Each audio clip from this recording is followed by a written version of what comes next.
And he came along one Sunday morning and asked me to go for a walk.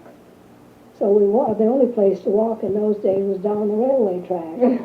So we walked. We went for a walk down that Sunday afternoon. We went for a walk down the railway track and came back. And on the way back, he said, "We'll drop into the McLean's and have tea." I don't know whether this had been previously planned or not, but anyway, we dropped into McLean's to have tea. And Mr. McLean said to me, said to us, I've got a dreadful cold, but he said, "I won't come near you. I'll sit across the room from you." So we had tea at McLean's, and I came home. And when Mr. Lowry left me, he asked me for the first time, he made a date with me, and he asked me to go to church with him that night. When I went back to my boarding house, to Mrs. Bird, and told her that I was going to church with Mr. Lowry that night, she said, "Well, if you wish to go, that's all right," but she said, "If you go, you can't come back in," because by that time that dreadful 1918 flu was breaking out, and she had 2 children, and she wouldn't risk me bringing a contact of that flu back in. So of course having had such difficulty getting a boarding place, I couldn't take a chance on losing it, and wouldn't have done it in any way, because the board's place was a beautiful place to stay. They treated me just like I belonged to them.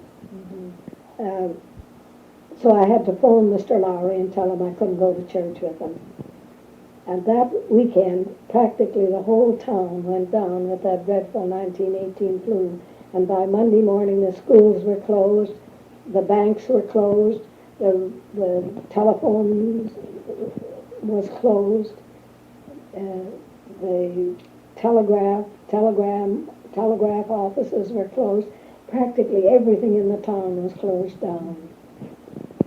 And I could have helped out maybe with a number of things I might have helped out with, but Mrs. Bird didn't want me to go out, so I felt that I couldn't stay there.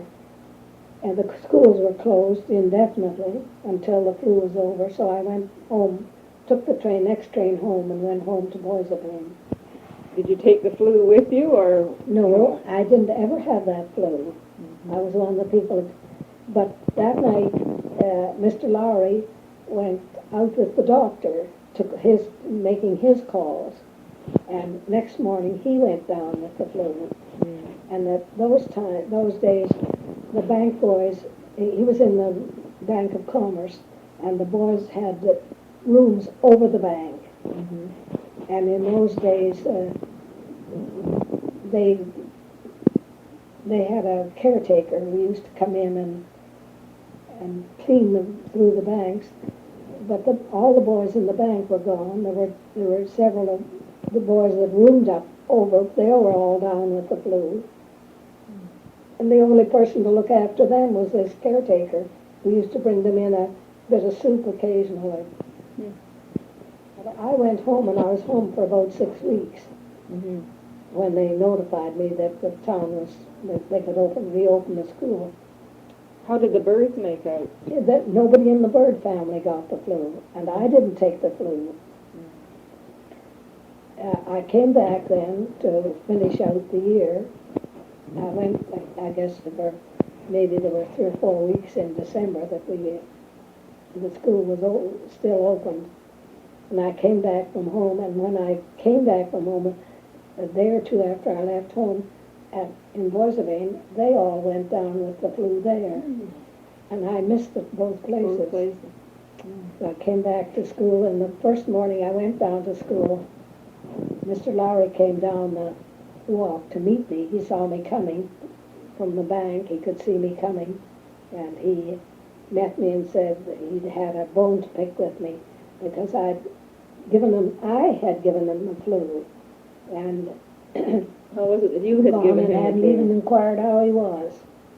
How was it that you had given him the flu? Well, he just said that. He blamed me for having given him the flu, which I didn't do because I didn't have the flu, had the flu. But he had survived the flu. And did quite a few people in that town die? There were, I can't tell you how many people in that town. It was a different town that I went back to. Mm. There were so many people that died in that dreadful 1918 flu. Was it mainly adults that died, or did children die too? Or? Mainly adults. Mm-hmm. Adults and young adults. Mm-hmm. And of course a lot of older people. Mm-hmm. But a lot of the older people, it was amazing the number of people that, of course it was a dreadful epidemic. Mm-hmm.